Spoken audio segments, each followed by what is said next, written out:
नमस्कार मित्रांनो, सध्या अमेरिका आणि इराणमधील तणावामुळे मार्केटमध्ये लाल रंग खूपच दिसत आहे. म्हणजे मार्केट दिवसेंदिवस खूपच पडत आहे. आणि मी किंवा खूप सारे यूट्यूब क्रिएटर्स तुम्हाला सांगत असतील की तुम्ही कसं 2000 रुपयांची SIP करून करोडपती होऊ शकता. तेव्हा तुम्हाला कधी कधी असे दिसते की अरे, माझा पोर्टफोलिओ वाढण्याऐवजी इन्व्हेस्टमेंट अमाऊंटपेक्षा कमीच दिसत आहे. म्हणून काही लोक घाबरून SIP बंद करतात.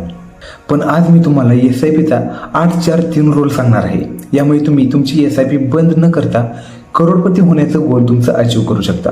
हा रोल चक्रवाढ व्याज म्हणजे कंपाऊंडिंगच्या नियमावर आधारित आहे.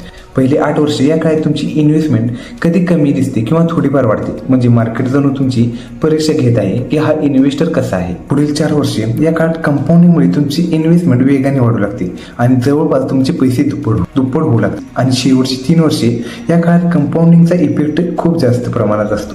त्यामुळे तुमची इन्व्हेस्टमेंट वेगाने वाढते. आता हा नियम कसा लागू होतो याचे एक उदाहरण पाहू. जर तुम्ही आज 30,000 रुपयांची मंथली SIP सुरू केली आणि तुम्हाला सरासरी 12% ॲन्युअल रिटर्न मिळाला, तर 8 वर्षांनी तुमची रक्कम सुमारे 47 लाख रुपये होऊ शकते. आणि त्यानंतर पुढील 4 वर्षांमध्ये ती जवळपास 94 लाख रुपयापर्यंत जाऊ शकते.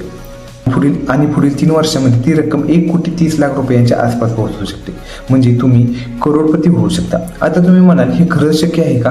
कॅल्क्युलेशन प्रिव्हियस मार्केट डाटा आणि कंपाऊंडिंगच्या आधारावर केले जाते. पण SIP मध्ये NAV कमी जास्त होत असते. मार्केट कधी वाढते तर कधी कमी होते. मग SIP मध्ये फॉर्म्युला का काम करतो? कारण कंपाऊंडिंग सुरुवातीला कासवासारखी हळू चालते, पण काही वर्षांनी ती घोड्यासारखी वेगाने धावू लागते. भारतीय शेअर मार्केटमध्ये दीर्घकालीन गुंतवणूक केल्यास हिस्टोरिकली चांगले रिटर्न्स मिळाले आहेत. तरीही मार्केटमध्ये चढउतार येतच राहतात. म्हणून गुंतवणूक करण्यापूर्वी स्वतः रिसर्च करा किंवा तुमच्या फायनान्शियल ॲडवायझरचा सल्ला घ्या.